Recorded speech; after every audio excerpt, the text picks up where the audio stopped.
More to my comics friends. दुनिया का खजाना एक और शानदार और कॉमेडी से बड़ी कॉमिक्स। ये इसका फ्रंट कवर रहा। कोशिश करूँगा कि इसको एक और अच्छे वे में डाला जाए इसको।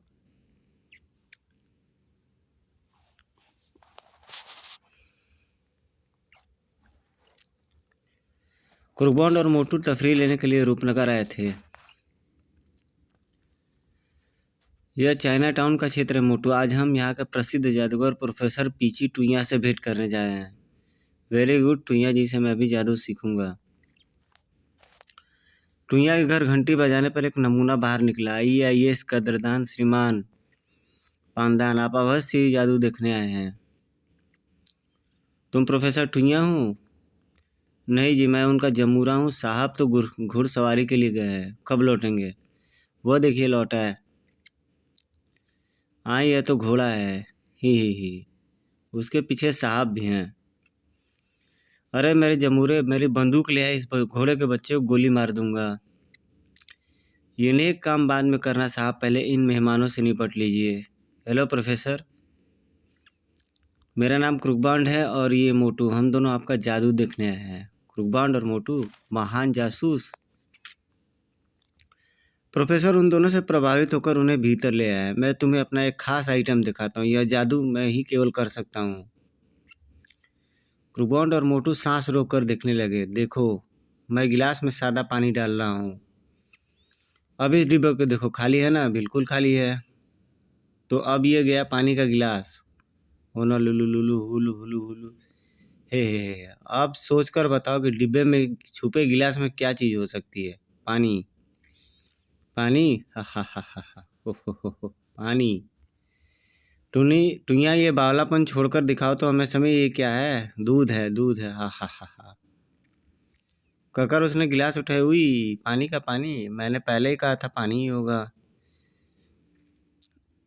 ऐसा नहीं हो सकता, मेरा जादू फेल कैसे होगा? मैं खानदानी जादूगर हूँ, मेरे बाप दादा महान जादूगर थे। मेरा फिर पानी दूध क्यों नहीं बना?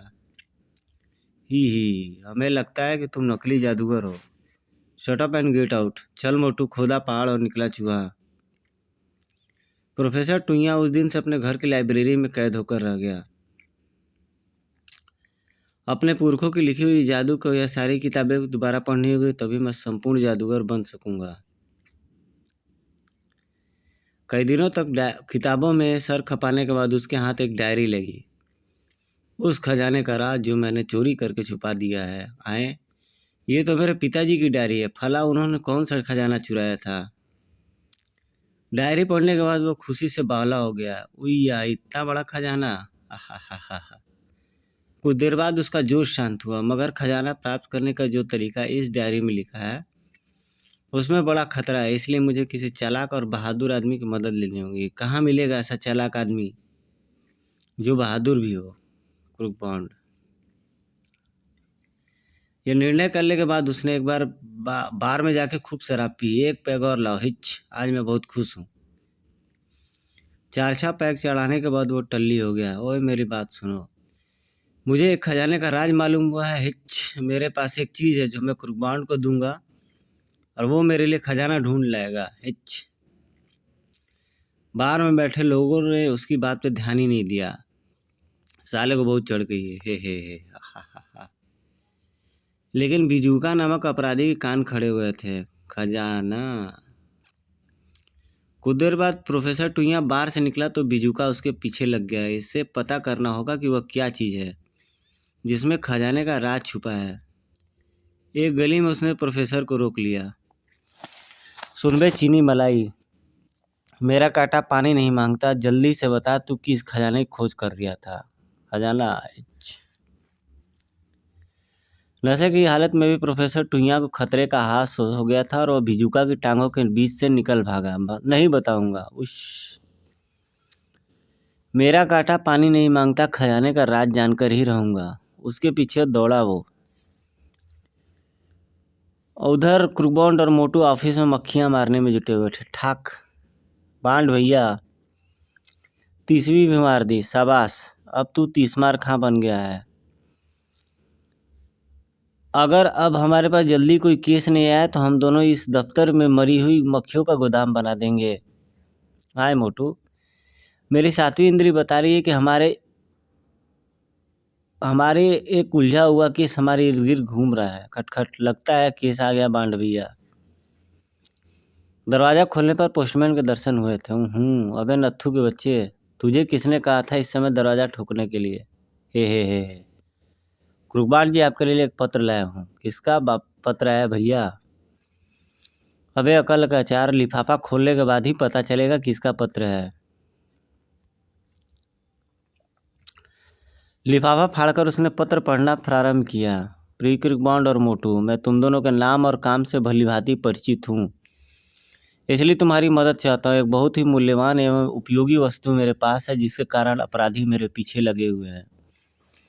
जबकि इस वस्तु को मैं सरकारी खजाने में देना चाहता हूँ। तो तुमसे मेरा अनुरोध है कि यह पत्र मिलते ही रूपनगर चले आओ और लिंक रोड स्थित कॉटेज विला में एक कॉटेज किराए पर लेकर टिक जाओ। मैं तुमसे वहीं संपर्क करूँगा। पीची टुइया, तुम्हारा प्रोफेसर। कुर्बान को तुरंत ही टुइया याद आ गया। मोटू, ये प्रोफेसर टुइया वही है जिसे हम चाइना टाउन में मिले थे। हाँ बांड भैया, बड़ा अच्छा आदमी है, हमें उसकी मदद करनी चाहिए। अगले दिन दोपहर को दोनों रूपनगर पहुंचकर कॉटेज विला के किराएदार बन चुके थे। कॉटेज तो अच्छा है बांड भैया। हाँ, जल्दी से नहा धो ले, फिर लंच करने चलेंगे। कुछ देर बाद वे दोनों निकट के एक रेस्टोरेंट में लंच ले रहे थे। इस बार लग रहा है कि हम सचमुच के जासूस हैं। प्रोफेसर टुइया का मामला काफ़ी रहस्यमय लगता है। रहस्यों का बांधा फोड़ने के लिए तो कुर्बान का जन्म हुआ। मोटूराम खाना खाना। लंच के बाद वे वापस कॉटेज पहुँचे। ओह बांड भैया, ताले की चाबी तो भीतर ही लग गई है। मैंने यह खटके वाला ताला ऐसे ही लगा दिया था। तो सचमुच लल्लू राम, मोटू अब अंदर कैसे आएंगे? फिकर नॉट, पीछे एक खिड़की, मैं उसे खोलकर भीतर जाता हूँ और चाबी ले आता हूँ। जल्दी आइयो। मोटू पिछली तरफ पहुँचा तो हाँ, यह खिड़की तो पहले ही खुली हुई है, शायद हम ही उसे खुला छोड़ाए होंगे। वह खिड़की से भीतर घुसा और एक बार उसका बुक्का फट गया। किसी ने यहाँ तलाशी ली है। वह लपक कर जैसे ही अलमारी के निकट पहुंचा, ठाक, और मुंह काफ़ी विचित्र तरीके से खोल करके टेढ़े मेढ़े तरीके से मोटू का चित्र दिखाई दे रहा है, जो काफ़ी हंसी और हास्यास्पद लग रहा है। प्रतीक्षा करते करते कुकुरबान झल्ला गया और इसलिए खिड़की तक पहुंच गया। मोटू का बच्चा अंदर ही बैठ गया है, साला आलसी कहीं का। भीतर का दृश्य देखकर उसकी जासूस खोपड़ी घूम गई। हे राम, मोटू का मर्डर हो गया। वह मोटू के निकट पहुंचा था कि उसने एक आहट सुनी। शाय, ओह! अगले पल अलमारी में से एक बावला सा चीनी व्यक्ति बाहर निकला था। ई आओ, सड़ाक भाड़। कुर्बान उसे पागल ही समझ रहा था। अबे चूचू, उछल्ला बंद कर, वरना सा डंडा छीन कर ऐसी जगह फिट करूंगा कि ढूंढता फिट करेगा साले। मैं तेरी खोपड़ी तोड़ डालूंगा पतले मुंह वाले। ओए, ओए तमीज से बात कर, मेरा नाम क्रुकबॉन्ड है, और तो तुम क्रुकबॉन्ड हो तो वो मोटू होगा। ये है मनोज कॉमिक्स की क्लासिकल चीज़ें। जो ये फ्रेम है ये क्लासिकल है, ये मनोज कॉमिक्स वाले ही बना सकते थे। क्यों, नाम सुनते हैं तेरा झंडा झुक गया? हाँ, लेकिन तुम लोग खिड़की से चोरों के भीतर क्यों आए हो? अपने घर में हम मोरी से भी आ सकते हैं। तू पूछने वाला कौन है? मैं एक प्राइवेट जासूस हूँ। मुझे प्रोफेसर टुइया ने इसीलिए भेजा था कि मैं देखूँ कि इस कॉटेज में यहाँ ठहरने वाले क्रुकबॉन्ड और मोटू हैं ही या नहीं। ओ, तो इसीलिए हाँ, तूने हमारे सामान की तलाशी ली और मुझे डंडा मारा। इसे नहीं छोड़ूंगा। मोटू रोड रोलर के भांति दौड़ कर आया। ठाक, ई आ। मैं प्रोफेसर टुइया को संदेश भेजता हूँ कि तुम दोनों असली बंदे हो। आह, धड़ाम कहकर चीनी भाई उछलकर खिड़की से बाहर निकल गया था। तेरी टक्कर से डर गया बेचारा, उसकी पूरी बात तो सुनने देता है यार। अगली सुबह वे जैसे ही सोकर उठे एक फ़ोन आ गया। मिस्टर क्रुगबान, तुरंत मेरा पता नोट कीजिए और गोली की तरह चले। ये आपके पास एक बम जैसा समाचार है। मेरे पास बम जैसा। पता बताओ यार। ठुक ठुक ठाकरे एडवोकेट ही। ओ ये बंदा तो वकील है। ठुक ठुक ठाकरे ने बड़ी जोश से उनका स्वागत किया। हे। बड़ी खुशी हुई आप दोनों से मिलकर। बैठे बिठाए। हे। ये मेरा तकिया कलाम है, बैठे बिठाए। बड़ा बेहुदा तकिया कलाम है यार। खैर ये बताओ वो बम कहाँ है? बम? क्या कर रहे हो जी बैठे बिठाए? ठुक ठुक ठाकरे की हवा संट हो गई थी। बांड भैया, लगता है इसे मिर्गी का दौरा पड़ने वाला है। मुझे बम से बहुत डर लगता है जी। आपने किससे कहा कि मेरे दफ्तर में बम रखा है, बैठे बिठाए? ओ भाई ठुक ठुक, तूने स्वयं तो फ़ोन पर मुझसे कहा था कि तेरे पास हमारे लिए बम जैसा कोई समाचार है। ओह, तो तुम उस बम की बात कर रहे हो, बैठे बिठाए? रिलैक्स होकर ठुक ठुक भाई इतनी जोर से नीचे बैठा कि कुर्सी टूट गई। धड़ाम। बांड भैया, जब से हम यहाँ आए हैं पागलों से ही पाला पड़ रहा है। ठीक कह रहा है मोटू, हमें यहाँ से चलना चाहिए। रुको भाइयों, मैं तुम्हें बताना चाहता हूँ कि पीछी टुइया की एक कार दुर्घटना में मृत्यु हो गई है। क्रुगबॉन्ड को गुस्सा आ गया। तड़ाक। किसी की मृत्यु को समाचार देकर हंसते नहीं है लल्लू। उई। हंसना तो मेरी आदत है भाई जी। मेरा बाप जब मरा था तब भी मैं हंस रिया था, बैठे बिठाए। लेकिन मेरा मन इस समय रोने को चाह रहा है क्योंकि प्रोफेसर टुइया हमसे मिले बिना ही मर गया। अब हम यहाँ रूपनगर में क्या करें, यह तो आप ही जाने हैं जी। कल रात किसी अस्पताल में प्रोफेसर टुइया ने मुझे फ़ोन किया कि वह मरने वाला है, इसलिए आप दोनों की सूचना दे दूं, बैठे बिठाए। ओह, जब उसने फ़ोन किया था तो कैसे मर गया मूर्ख? सुबह को मर गया ना, यह बात एक डॉक्टर ने फ़ोन करके मुझे बताई, बैठे बिठाए।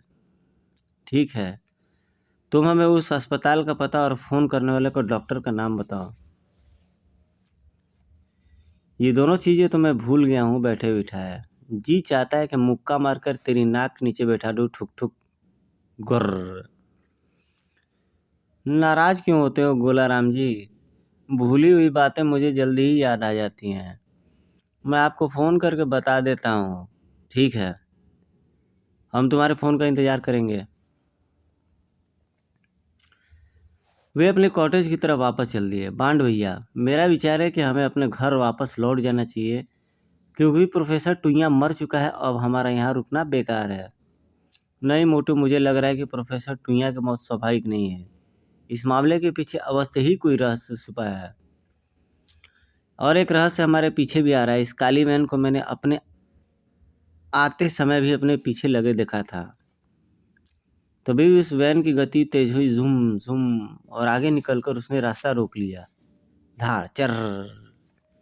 कुर्बान का पारा चढ़ चुका था। वह वैन ड्राइवर से निपटने के लिए लपटा। अबे वो अंधे के बटेर, निकल बाहर। गर्र। तो गाइस, आज की वीडियो में इतना ही। अब इसके बाद हम देखेंगे कि अगले सीरीज में क्या होता है। थोड़ा शॉर्ट वीडियो रख रहा हूँ।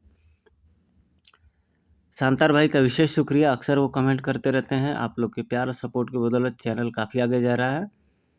ऐसे आप लोग का प्यार मिलता रहे, और नया और कुछ क्रिएटिव करने के लिए मैं तैयार हूँ। थैंक यू वेरी मच दोस्तों।